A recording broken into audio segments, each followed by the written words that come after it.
Hi అండి, welcome back to my channel. అందరూ బాగున్నారా? నేనైతే చాలా బాగున్నాను. సో చాలా రోజులైంది కదా వీడియో పెట్టి, కుదరట్లేదండి. అందుకే మైసూర్ బోండాతో మేము ముందుకు వచ్చాను. చాలామందికి మైసూర్ బోండా చేయడం చాలా కష్టం అనిపిస్తుంది. ఇలా చేసుకోండి, చాలా సింపుల్గా చేసుకుంటారు. ముందుగా మైదా పిండి తీసుకుని ఇలా జల్లించుకోవాలండి, ఉండలు లేకుండా. తర్వాత ఏంటంటే మనం దీంట్లోకి సాల్ట్ వేసుకోవాలండి. రుచికి సరిపడిన సాల్ట్ వేసుకోండి. చూడండి, మేము ఇంత సాల్ట్ వేసుకున్నాము. ఇదేంటంటే మాకు వంట చేయడానికి వచ్చారు కదండి, మార్నింగ్ సెక్షన్ కూడా వాళ్ళే చేశారు. వాళ్ళే చేసినప్పుడు మేము వీడియో తీసాను అనమాట. సో మీ అందరికీ యూజ్ అవుతుంది కదా అని చెప్పి. సో దీంట్లో ఏంటంటే ఆయిల్ వేశారండి, కొద్దిగా ఆయిల్ వేసుకున్నారు. చూడండి, బజ్జీలు అయితే చాలా బాగా వచ్చాయండి. మీరు ట్రై చేయండి ఇలాగా. అలాగే కొత్తగా ఎవరైనా మన ఛానల్ చూస్తుంటే సబ్స్క్రైబ్ చేసుకోండి.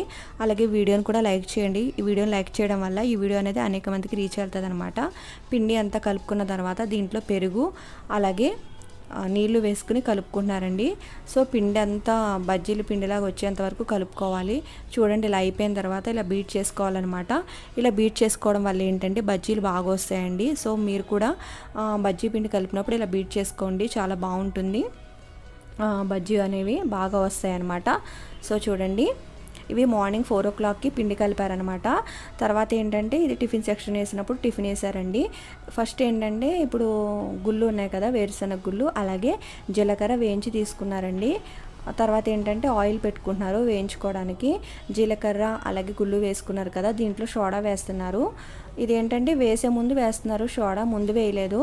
సో వేసే ముందు వేసి ఇలా బీట్ చేస్తున్నారనమాట. ఇలా చేస్తే బాగా వస్తాయి అంట. నేనైతే అడిగాను ఎందుకు చేస్తున్నారంటే బజ్జీలు బాగా వస్తాయి అన్నారు. తర్వాత ఏంటంటే ఆయిల్ మరిగిపోయిన తర్వాత బజ్జీలు ఒక్కొక్కటిగా వేస్తున్నారండి. సో చూడండి ఎలా వేస్తున్నారో, బాగా గుండ్రపడిగా. ఆయనకి బాగా ఎక్స్పీరియన్స్ ఉంది కదా బజ్జీలు వేయడం, సో అందుకే చాలా ఈజీగా వేసేస్తున్నారనమాట. సో మీరు కూడా ఒక 2-3 సార్లు వేస్తే బజ్జీలు గుండ్రపడిగా వస్తాయన్నమాట అలవాటైతే.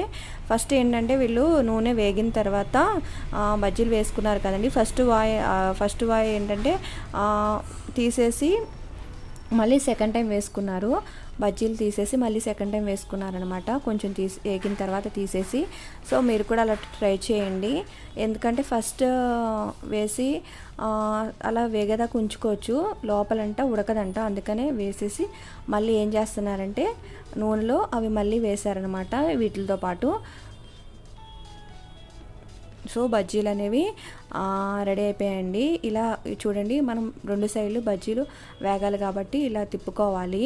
సో తిప్పడం కూడా చెప్పాలా అని అనుకోవద్దు, అంటే మనం ఫస్ట్ టైం వేసినప్పుడు మనకు తెలియదు కదా. సో ఇలా తిప్పుకుంటే 2 సైడ్లు వేగుతాయి. లోపల బాగా వేగాలి కాబట్టి, మైదా పిండి కాబట్టి లోపల బాగా ఉడకాలి కాబట్టి, సో మనం ఇలా తిప్పుకుంటూ ఉంటే మనకి 2 సైడ్లు వేగుతాయి అన్నమాట. చూడండి, కలర్ వచ్చిన తర్వాత మనం తీసేసుకోవాలండి. బజ్జీలు చాలా సింపుల్గా రెడీ అయిపోయినాయి. వీడియో మీకు నచ్చింది అనుకుంటున్నాను. నచ్చితే వీడియోని లైక్ చేయండి. అలాగే మీరు కూడా ట్రై చేయండి. బజ్జీలు ఎలా వచ్చాయో నాకు కామెంట్ చేయండి. మైసూర్ బజ్జీలకు పేరు ఎలా వచ్చిందో నాకు తెలియదు, మీకు తెలిస్తే కామెంట్ చేయండి. థ్యాంక్స్ ఫర్ వాచింగ్ అండి. Please like and share, subscribe the channel.